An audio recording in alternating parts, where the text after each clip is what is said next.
There is something you are carrying right now. You may not have named it yet this morning. It may just feel like a heaviness settling somewhere in your chest, a tension behind your eyes, a low and steady hum of worry that followed you out of sleep and into your first conscious moments of the day. You did not choose it. You did not ask for it to be there, but it arrived with you, and it is real. And before this day makes any demands on you at all, before the world gets to ask anything of you, I want you to hear this. You are allowed to put it down. This is not a broadcast. This is not a performance. This is a quiet space, carved out of the noise and the rush and the weight of the ordinary day. And it is made specifically for you. For this particular version of you that showed up this morning, carrying whatever you brought. Not the version of you that has everything sorted out. Not the version of you from your best day. This version, right now, honest and here. Whatever you carried in with you today, you carried it honestly. And that honesty, that willingness to show up without pretending the weight doesn't exist, is already the beginning of something sacred. Because the God we are going to spend time with this morning is not a God who requires you to be weightless before He will welcome you. He is the God who says, bring it all, every ounce of it. Bring the burden and the bruise, the fear and the frustration, the grief that doesn't have a clear name, and the worry that has no obvious solution. Bring all of it into this space. Today we are going to do something that sounds almost too simple, almost too small for the size of what you are carrying. We are going to open our hands. We are going to practice, slowly, without pressure, the ancient and deeply grace-filled act of laying the weight down.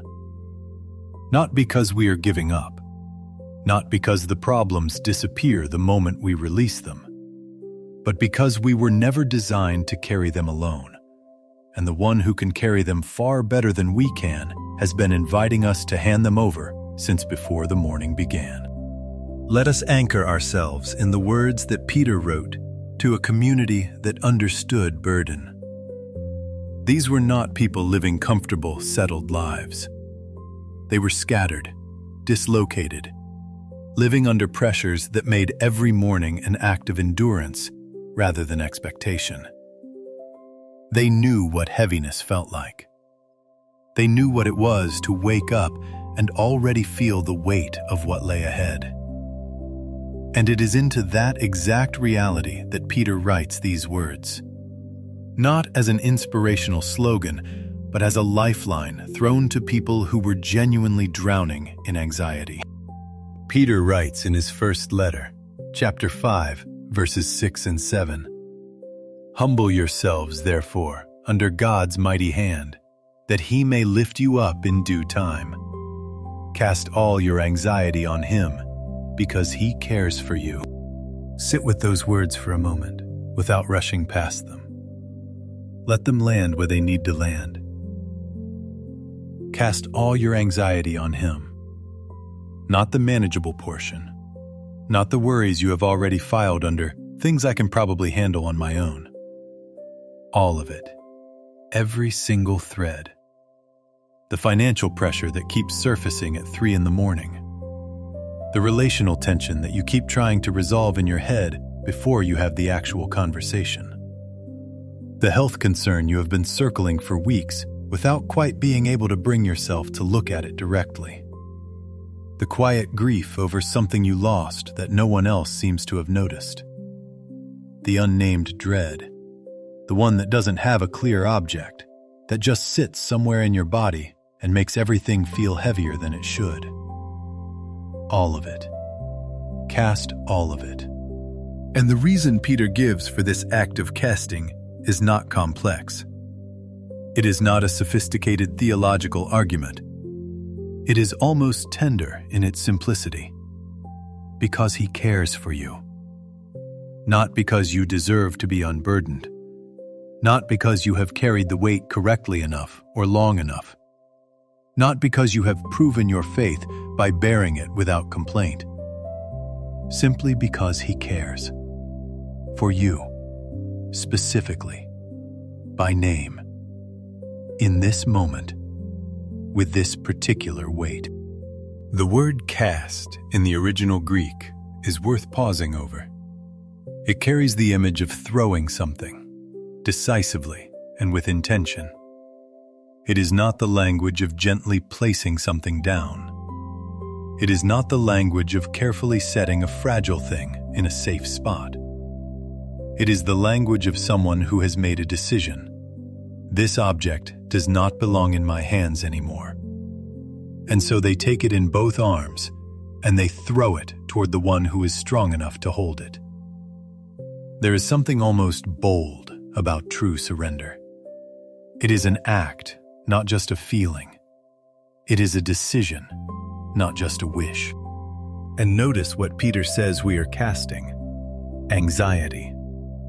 The Greek word merimna describes a divided mind, a mind that is split between what is and what might be, a mind that is present in the room physically, but somewhere else entirely mentally, calculating outcomes, rehearsing worst-case scenarios, preparing for losses that have not yet arrived and may never arrive. This kind of divided mind is exhausting in a way that goes deeper than fatigue. It wears at something essential. It keeps you from being fully present to the life that is actually in front of you, because part of you is always somewhere else, monitoring the horizon for disaster. Peter's invitation is to become whole again, to gather those scattered fragments of worry, all the tabs that are open in the background of your mind, and throw them with a decisive and trusting motion into the hands of the one who can hold them all without being overwhelmed by any of them. But notice carefully what Peter says before the casting.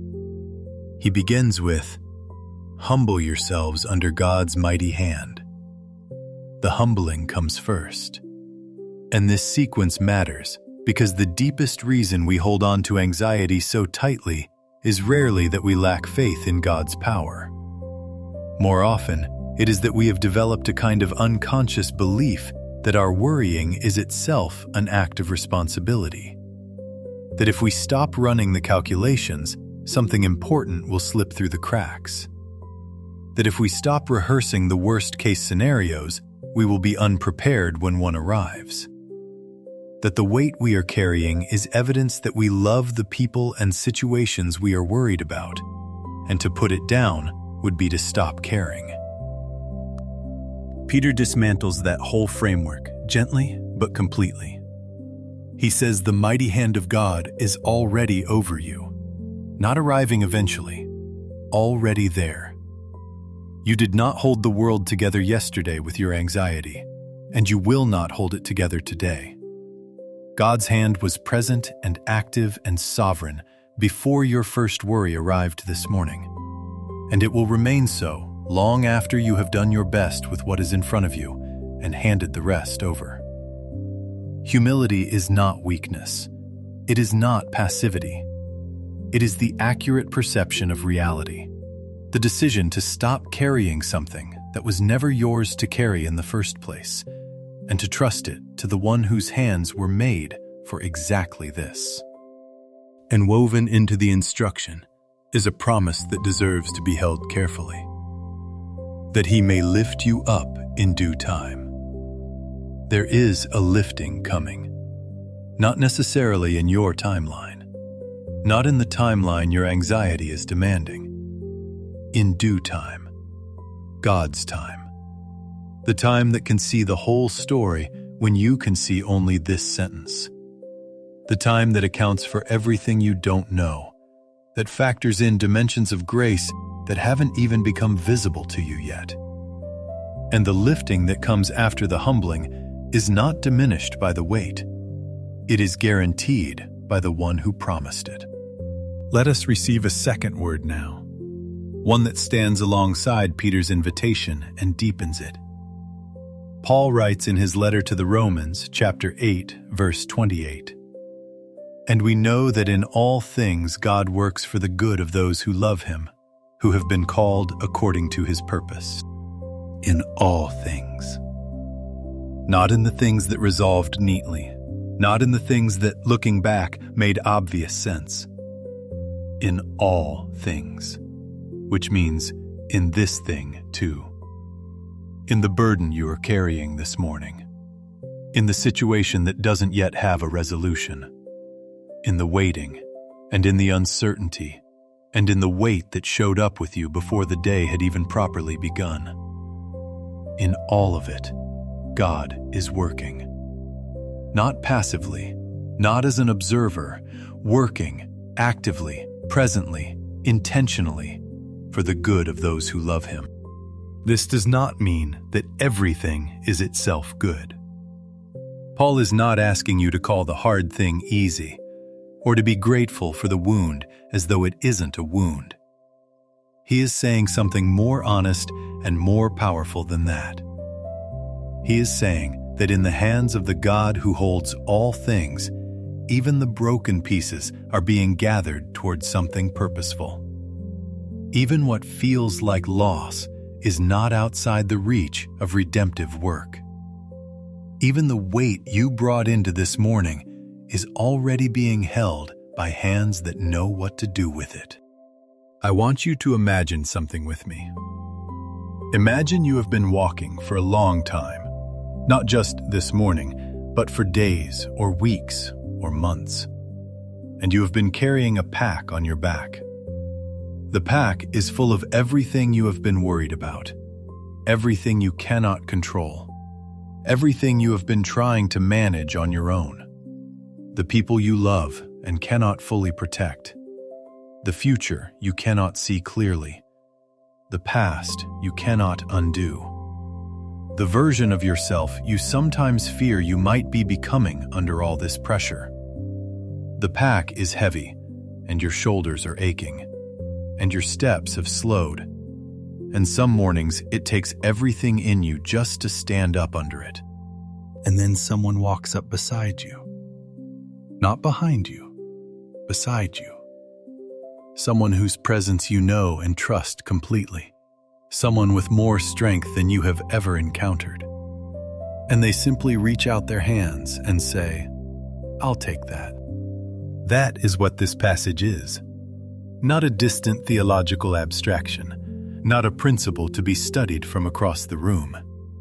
A present, personal, unhurried offer. I'll take that. A God who is not watching your burden from a safe distance, but who has come alongside you, into the actual moment you are in, and is extending his hands. And what is required of you, the only thing, the whole thing, is the willingness to let the pack slide off your shoulders and into his. The weight you are carrying did not arrive all at once, and it may not lift all at once. That is not a failure of faith. It is simply the nature of real surrender, which is not a single moment so much as a posture, a repeated orientation toward the one who holds all things.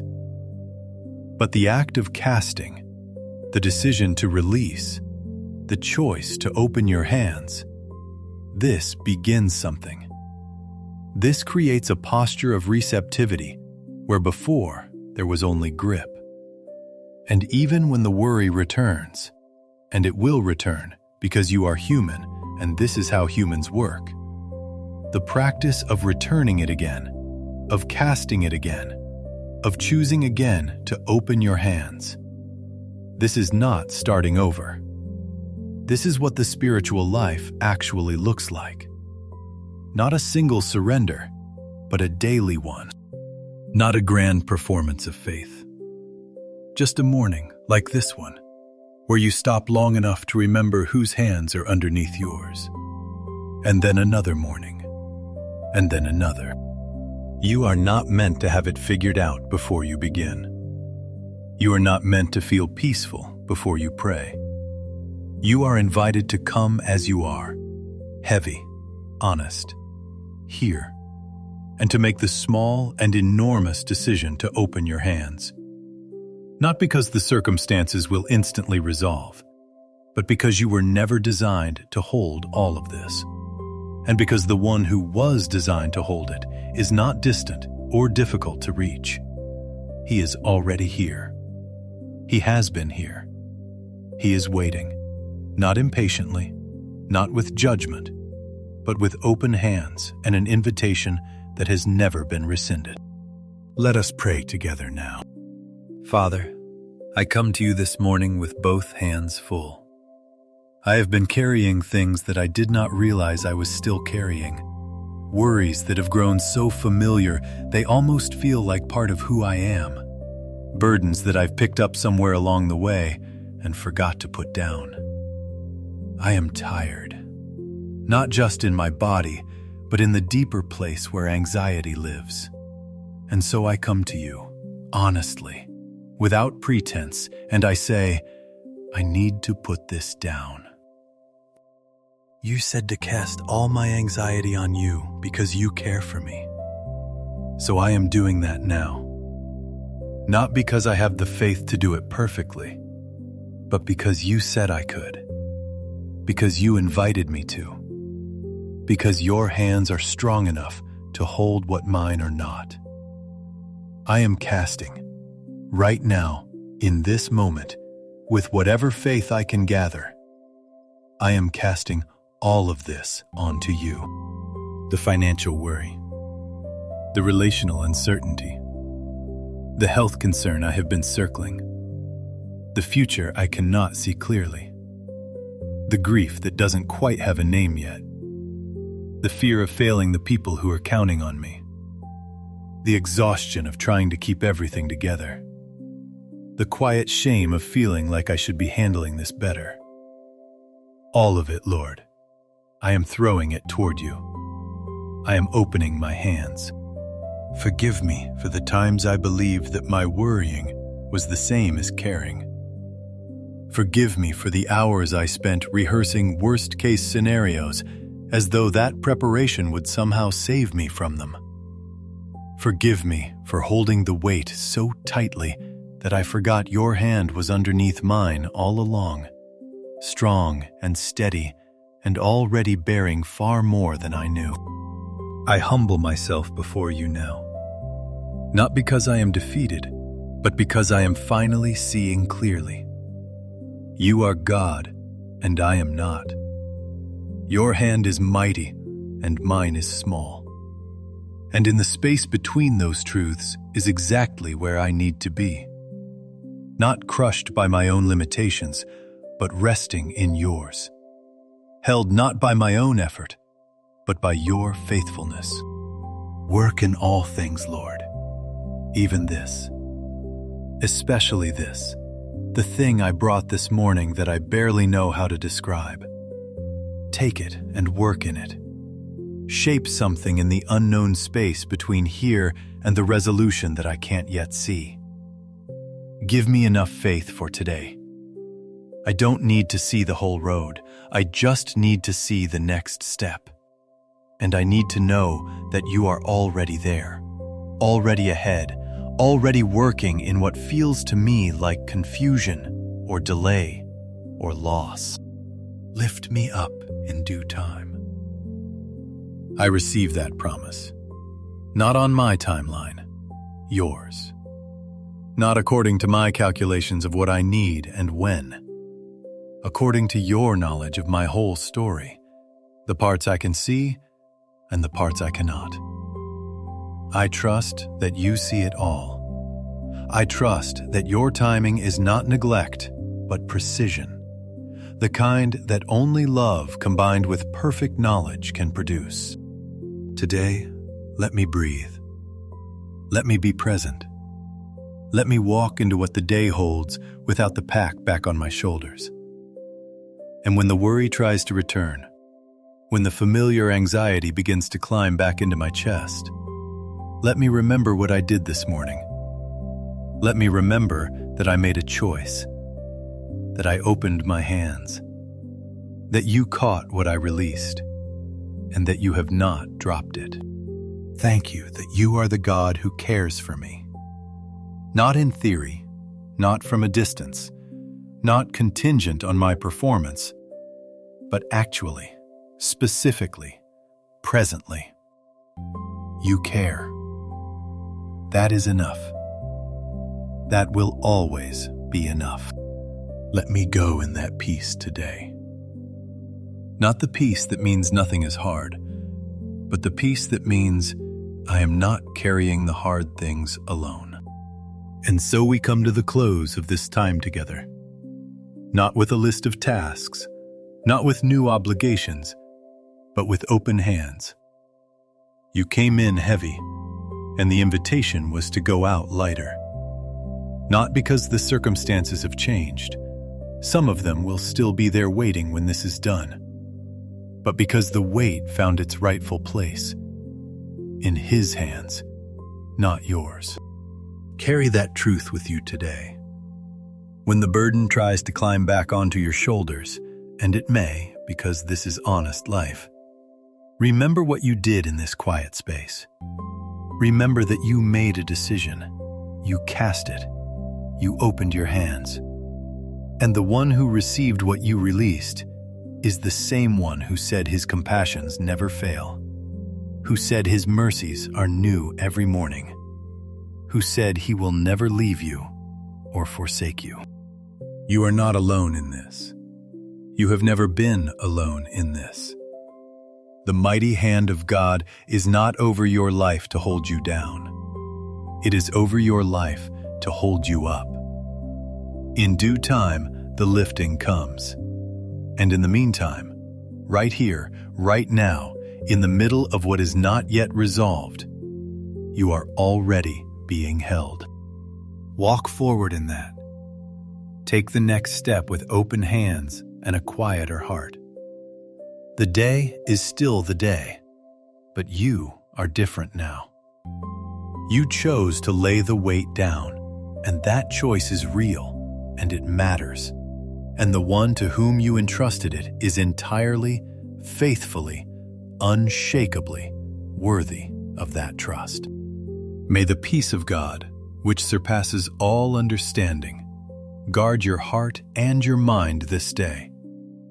May you feel His presence, not only in the sacred moments, but in the in-between ones, in the commute, in the meeting, in the kitchen, in the car, in the quiet minute between one thing and the next.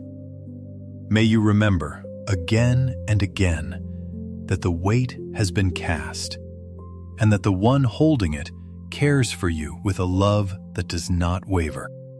Go now, in peace, in freedom, in the lightness of open hands.